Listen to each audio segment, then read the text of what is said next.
నాకు బాధేస్తుంది ఎప్పుడు తెలుసా, అవతలోడి కళ్ళల్లో అవతలోడు ఏదైనా పెయిన్ లో ఉండి నా దగ్గరకు వస్తే బాధేస్తుంది. అప్పుడు ఏదైనా కళ్ళెంబడి నీళ్ళు రావచ్చేమో అవతలోడు బాధ చూస్తే. కానీ నీలాంటి వాళ్ళు భయపెట్టాలంటే నాకేం బాధ అనిపించదు, నాకు భయం అస్సలు అనిపించదు నీలాంటి వాళ్ళు భయపెట్టాలని చూస్తే. మీకు రాజకీయాలు ఎందుకు అవసరమో చెప్పనా. ఒకటి, రత్తయ్య గారంటే నాకు చాలా అభిమానం. ఆయన చాలా కష్టపడి ఈ స్థాయికి వచ్చాడు. ఎంతో మందికి ఒక విద్యా సంస్థలు పెట్టి ఎంతో మందికి విద్యాబుద్ధులు నేర్పించినటువంటి వ్యక్తిగా ఈ ప్రాంతం ప్రజలు ఆయన్ని గౌరవిస్తారు. నాకు అదే గౌరవం ఉంది. కానీ అన్ఫార్చునేట్లీ ఈ రోజు వారి కొడుకు గురించి ఇన్ని నిజాలు ఆయన తప్పు చేశాడు కాబట్టి ఇవన్నీ నేను బయట పెట్టాల్సి వస్తుంది. సో కృష్ణదేవరాయలు గారికి రాజకీయాలంటే ఈ రాజకీయాల వల్ల వాళ్ళకి లబ్ధి జరుగుతుంది కాబట్టి ఆయనకు రాజకీయాలు కావాలి. కానీ విడుదల రజనీకి అట్లా కాదు. ఎందుకంటే నేను నిజాయితీగా ప్రజలకు సేవ చేయడానికి రాజకీయాల్లోకి వచ్చాను. రాజకీయాల వల్ల నా రూపాయి నా ఆస్తులే నేను కోల్పోయాను తప్పితే నేను రాజకీయాల వల్ల ప్రజల వల్ల రాజకీయం వల్ల ఏదో లబ్ధి పొందాలనే ఉద్దేశంతో నేను రాలా.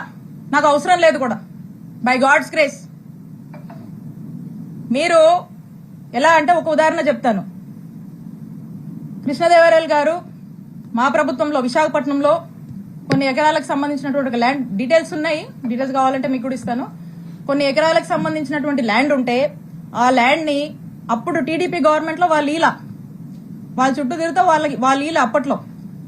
మా ప్రభుత్వం అధికారంలోకి వచ్చాక విశాఖపట్నంలో కొన్ని ఎకరాలకు సంబంధించినటువంటి ల్యాండ్ కారు చౌక రేటుకి మా ముఖ్యమంత్రి గారు చుట్టూ తిరిగి కారు చౌకి కొన్ని ఎకరాల ల్యాండ్ కొట్టేశారు. ఈరోజు కోట్ల విలువ ఉంటుంది ఆ ల్యాండ్.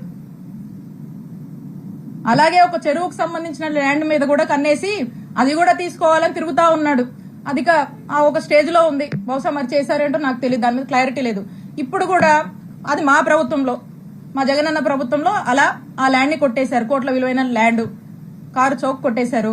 ఇప్పుడు కూడా ఓ ల్యాండ్ ఎంచుకొని మళ్ళా ఇప్పుడు కూడా కారు చౌక్ కి కొన్ని కోట్ల విలువైనటువంటి కొన్ని ఎకరాల ల్యాండ్ ని కొట్టేయడానికి మళ్ళా కూడా ఈ ప్రభుత్వం చుట్టూ తిరుగుతా ఉన్నారు.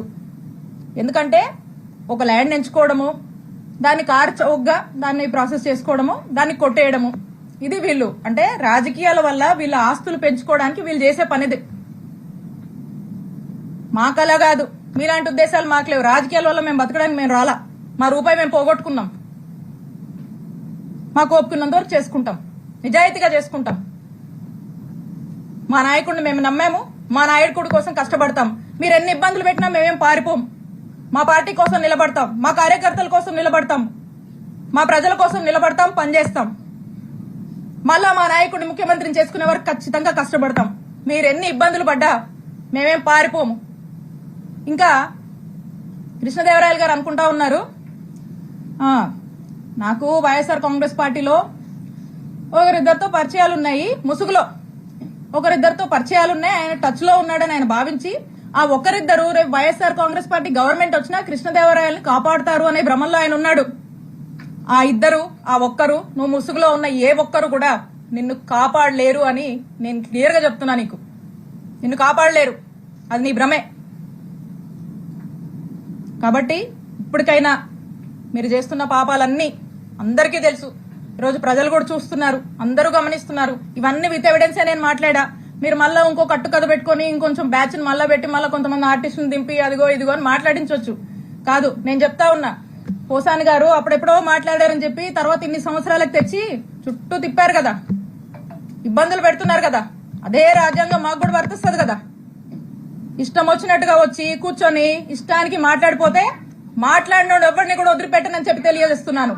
కాబట్టి ఇప్పటికైనా మీరు చాలా ఎక్కువ చేశారు. ఇప్పటికైనా ఒళ్ళు దగ్గర పెట్టుకుని మీ పద్ధతిగా మీరుంటే మేము కూడా పద్ధతిగా ఉంటాము, మేము కూడా గౌరవిస్తాము. అంతేగాని మీ ఇష్టానికి మీరు చేస్తానంటే కుదరదు.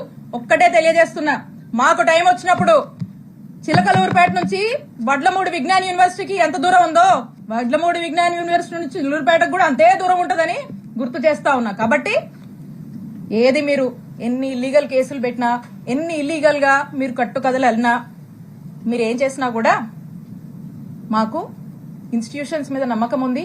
మేము లీగల్ గా ఫేస్ చేస్తాము. ప్రజలు అన్ని గమనిస్తున్నారు. ప్రజల మనసులో ఇప్పటికే ఒక ఆలోచన ఉంది, కానీ మౌనం వహిస్తున్నారు.